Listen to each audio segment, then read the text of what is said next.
സർക്കാർ ഓഫീസുകളും ഉൾപ്പെടെ പ്രവർത്തിക്കുന്ന കണ്ണൂർ തലശ്ശേരിയിലെ ടി.ബി കോംപ്ലക്സ് തകർച്ചാ ഭീഷണിയിൽ.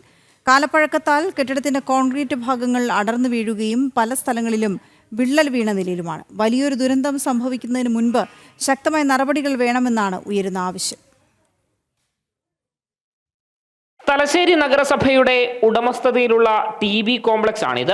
നിരവധി കച്ചവട സ്ഥാപനങ്ങളും സർക്കാർ ഓഫീസുകളും ഇവിടെ പ്രവർത്തിക്കുന്നു. കാലപ്പഴക്കത്തെ തുടർന്ന് കെട്ടിടം നാശത്തിന്റെ വക്കിലാണ്. ശക്തമായ മഴ വന്നാൽ വെള്ളം മുഴുവൻ ഓഫീസിനകത്തേക്കെത്തും.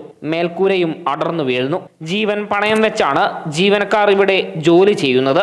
ഈ കെട്ടിടത്തിൽ പ്രവർത്തിച്ചിരുന്ന ചില സ്ഥാപനങ്ങൾ അപകട സാധ്യത മുന്നിൽ കണ്ട് ഒഴിഞ്ഞു പോയിട്ടുണ്ട്.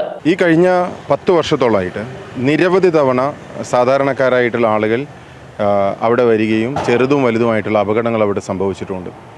നമുക്കെല്ലാവർക്കും അറിയാം, അവിടെ പോകുന്ന ഏതൊരാൾക്കും ജീവന് ഭീഷണിയുള്ള ഒരു സാഹചര്യമാണ് ഇപ്പോഴുള്ളത്. ഒരു 40 വർഷമുള്ള ബിൽഡിങ് ഒരു 150 വർഷം പഴക്കമുള്ള ബിൽഡിങ്ങിന് സമാനമായ രീതിയിലേക്ക് എത്താനുള്ള കാരണം ഉദ്യോഗസ്ഥരുടെ അനാസ്ഥയാണ്. ആ ഉദ്യോഗസ്ഥരെ നിയന്ത്രിക്കുന്ന ഭരണ സംവിധാനത്തിന്റെ കെടുകാര്യസ്ഥതയാണ് എന്ന് നിസ്സംശയം നമുക്ക് പറയാൻ സാധിക്കും. കെട്ടിടത്തിന്റെ അറ്റകുറ്റപ്പണിക്കായി 8 ലക്ഷം രൂപ അനുവദിച്ചിട്ടുണ്ടെങ്കിലും ആരും ടെൻഡർ സ്വീകരിക്കാൻ തയ്യാറായിട്ടില്ല.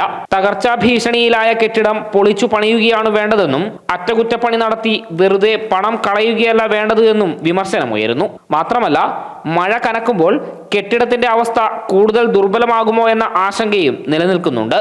ജനം, കണ്ണൂർ.